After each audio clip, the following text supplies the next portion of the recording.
Hey everybody, welcome to this. I'm so glad that you're here. I'm Dr. Giudice. That's me over there. I've been helping people with autoimmune disease, Hashimoto's, for over 25 years.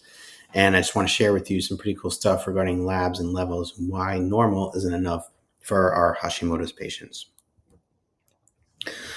First thing we need to know is normal is not optimal. Hopefully you guys understand this by now, but most Hashimoto's patients are been told their labs are normal, yet they still feel tired, foggy, inflamed, etc. Sluggish gut, what have you. Normal doesn't always mean healthy, and often labs that are run are very incomplete. The labs that we're going to show you in a little while, most people don't have them done.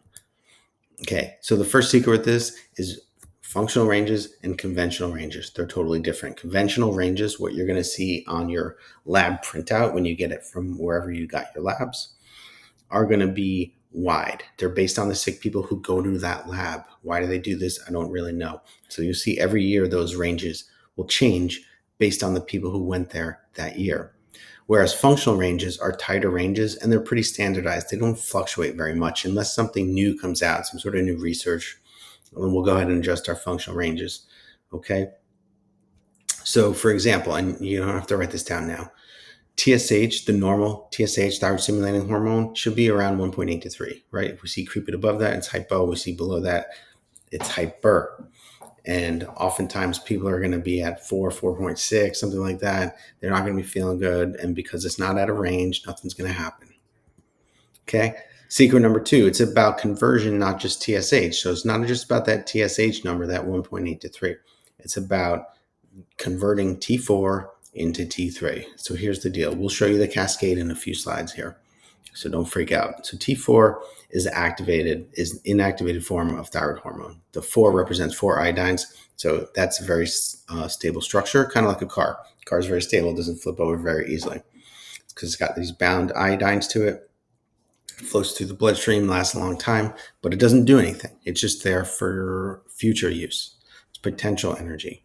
Yet T3 is the activated hormone, right? And you use this enzyme, which we'll show you in a little bit, to cleave off one of those iodines, becomes T3. Now, T4 has to convert to T3. And if we underconvert, which is very common in Hashimoto's patients, not just Hashimoto's, but some other regular thyroid patients too, right? We're going to have symptoms. And oftentimes those are overlooked.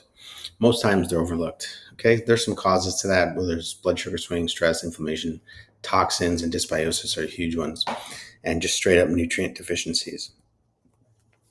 Here's secret number 3. Okay, we're moving along here. We're cooking. Hashimoto's is an autoimmune condition, not just thyroid condition. I think you guys know that by now.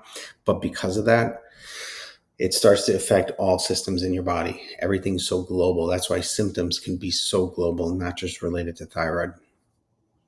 So we've got to look at other markers. We can't just look at thyroid markers here. We got to look at blood sugar, anemia panels, vitamin D, et cetera, et cetera. We'll go through some of these.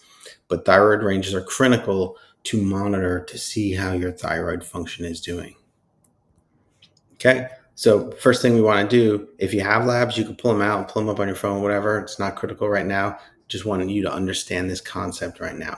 And you want you to compare the functional ranges versus the lab ranges that you have on your thyroid lab. So let's review basic thyroid hormone production because it's going to help you understand this a little bit better.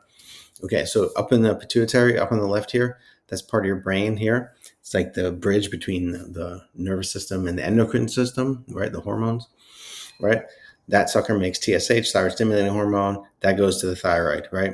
It's called thyroid stimulating hormone. So what do you think it does? Yes, stimulates the thyroid. Mostly what the thyroid makes is T4. All right. T4 about 90%, actually 93%. And then it makes a little bit of T3, okay, just for fast use. Right. So that T4 has to get converted into T3 through this, so liver and large intestine, it should say here, through this enzyme called 5-deiodinase. All right, so that T3 gets converted to free T3, jumps off its protein, gets into the thyroid receptors, and boom, makes energy. Everybody's happy. Or I should say runs the metabolism of the cell. All right, but what happens now with Hashimoto's? We got Hashimoto's, right?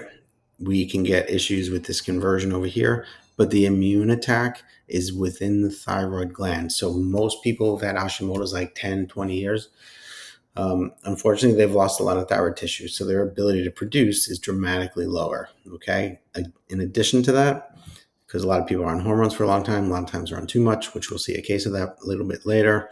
Their receptors can get resistant. So even though the numbers look okay, we still feel crappy. It's like, wow, there's so many things that can go wrong in here, right? All right, so cool. Let's check out the ranges here. Thyroid functional ranges. Okay. Disclaimer, don't make any changes in your life based on these. Consult with a qualified healthcare professional. TSH, functional ranges 1.8 to 3. We said that before. That's where it needs to be. If it's too low, it's hyper. If it's too high, it's hypo. Free T4, I don't really make decisions on free T4 because it's represents such a small percentage, but we do look at it. 1 to 1.5, pretty tight range there. Yep. Free T3, 3 to 4. Like to see the sweet spot right in there at 3.5. Reverse T3, I don't look at on the first go around. I usually run that on subsequent panels, but again, 10 to 16 here, nanograms per deciliter. And then here we go. Here's the heavy hitters, TPO and TGAB. AB here stands for antibodies. I know I'm talking fast. I'm from New York. All right, so thyroid peroxidase antibodies, thyroglobulin antibodies, okay? You'll see those written out. I've got under 9 here. Listen, you got to make some clinical judgments here because every year the ranges go up on these suckers. Back when I used to practice 20 years ago, the range used to be 10. Then it went to 30. And then now some labs have it at 60. Okay. So unfortunately, if you're like at 15, 18, you can't diagnose it as Hashimoto's. But us functionally, we're saying, hey, you're leaning towards having Hashimoto's. Okay. We can't really say it's Hashimoto's, but basically that's what's going on. Your body is starting to attack the thyroid peroxidase and thyroglobulin tissues in your thyroid. Okay, cool. All right. If you've been diagnosed with Hashimoto's, then these have been out of range here. Total T4, pretty important number, right? 6 to 10, I like it right around 8, 9, something like that. Total T3, 100 to 180. You see so many people coming in at like 60, 70. It's really difficult to feel good if your total T3 is under 100. Right, then we got T3 uptake. T3 uptake and thyroid binding globulin here. We usually don't run on the first pass unless we have some old labs on them and we want to see what that's looking like. The T3 uptake is going to have a lot of relationship with the female hormones too, estrogen and progesterone, right? So if we're suspecting issues with those, or somebody's on HRT, we're worried they're taking too much or too little, whatever, we're going to definitely look at these numbers over here. Okay, so you should be able to download this handout or screenshot it or whatever you want to do. Cool. So what I did was I pulled up a few pretty interesting case studies, I thought. Here, I picked men and women. Now, I know most people watching this are women, but these were just kind of recent. Thought I'd use them. So let's look at this guy here. Testosterone, 328. Look at the lab range here, right? This should be over 500. This guy's not going to be feeling good. So look at his TSH. Oops, is 0.121. Crazy low. This guy's on meds. This guy's on too much med. So we got to send him back to his endocrinologist to try to lower his dose because he's taking way too much. He's going to burn out. We look down here at vitamin D. Again, it's not a thyroid number, but super important for modulating the immune system. 25.5, too low. Really want to be 55, 65. Okay. But this guy might be feeling a little bit hyper, might be losing little eyebrows and stuff. Eyes might be bulging a little bit, but this is not really giving him too much with regards to his symptoms, right? Because he's kind of hyper. But look at what this guy's got here. Homocysteine and GGT. Okay. Keep those are liver, those are kind of toxic markers, inflammation and toxicity markers. But remember we said he's hyper? Look, he's barely converting, right? So he's got all that thyroid hormone from the meds and he's at 80 for total T3, right? That's not cool. Look at the lab range. It's a joke, 71 to 180. Again, where we want to be over 100. All right. So what is this guy's issue here? The immune type with this guy is he's got toxic issues, right? His liver is not going to be converting that thyroid hormone from T4 to T3, right? So we got some toxic things going on. We got to deal with that, okay? It's the most important thing. All right, what do we got here? All right, so this is another one where the chief complaint is a little bit different. She's tired a little bit, but her main thing is digestion. Now, did you know most Hashimoto's patients will get digestive problems? You probably do because you're on here, you got Hashimoto's, you probably got some sort of gas, bloating, indigestion, like whatever. Sometimes the bloating is ridiculous. This woman here, ridiculous, reflux, bloating, uncomfortable all the time. All right, so what do? We ran an H. pylori breath test to make sure she doesn't have that infection. Got cut off here, but it was negative. We didn't have to do anything there. TSH 2.14. Look back at those ranges. Pretty cool, right? We're not worried about that, right? Free T3, no big deal. Okay. Total T4 10.3. That's even up at the top range of good, right? So thyroid wise, 129. She's converting it. Thyroid wise, everything seems to be pretty cool. Thyroglobulin, although her thyroid peroxidase antibodies were up, I didn't get it in here. All right, so what are we looking at with her? This is why it pays to be thorough. White blood cells 10.5. Look at this. She's getting screwed by the stupid lab ranges because her doctors did nada for her. So what are we doing here? Lymphocytes are high. She's got an active infection, right? She didn't want to go back to do meds, so we treated her with some herbs and natural compounds. We changed her diet so she can start digesting easier, and she started getting better within a few weeks. Here's a cool one. This is a little bit different. Extreme fatigue, right? I hope this is not you, but extreme fatigue, can't hold your head up, this sort of situation here. So, of course, look at the right here. We're thinking maybe this is Epstein-Barr, maybe mono type of thing that she had, all negative. Bam. So why is she so tired? Luckily, we were thorough. Free T3, 2.7. That's a little low, but seems disproportionate. Okay. The total T4, 13. It's a little bit high, actually, right?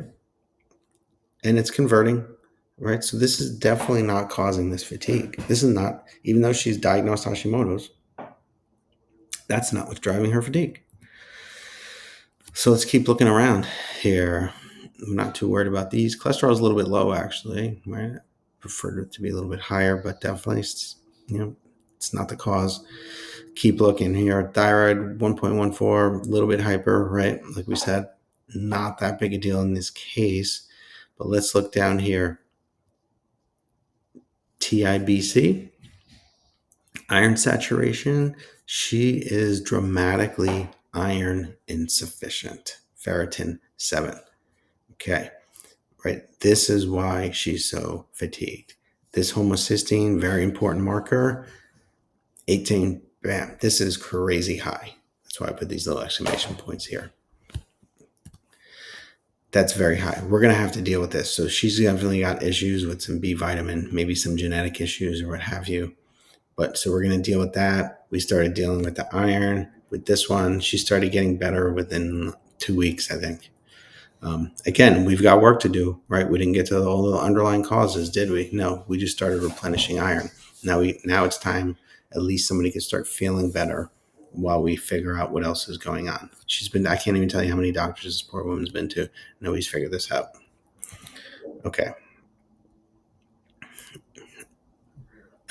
For whatever reason, we had a run on other guys. I pulled up this one because I thought it was pretty interesting as I was just looking back at some old labs here, because this is somebody who was not diagnosed before they came in.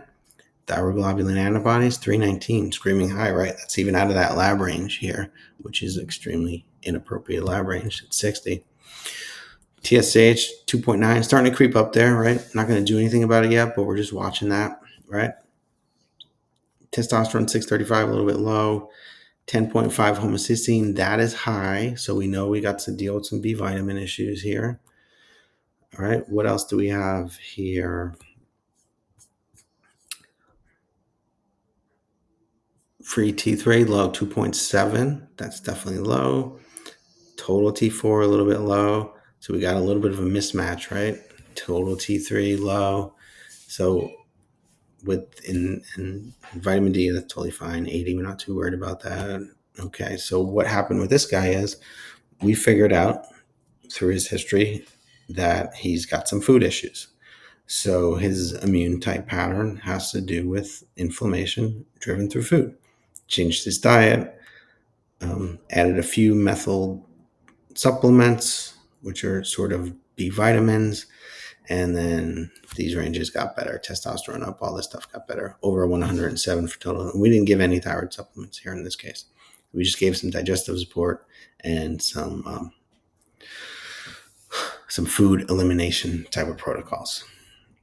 Okay, cool. So I hope you guys really got something out of this. I know it's fun for me to kind of get on here and talk about these ranges. It gets us all fired up because it's so incompetent the way that Hashimoto's patients are being treated, right? So if you're totally sick of being treated like that and you're somebody who's ready to take action, you're like, hey, I'm tired of dealing with this. I want to go from where I am now. I have some sort of health goal. I want to feel better. I want to look better, what have you.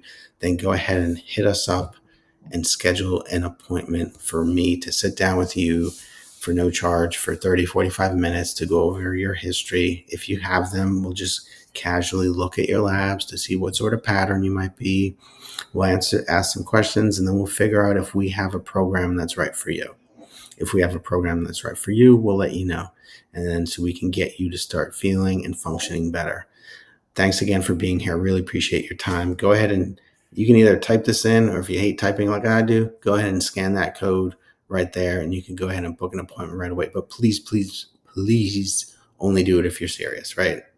Only if you're ready to take action. Otherwise, just if you're not ready to take action too, we still love you, support you. Just keep following us until it's the right time. Thanks for being here.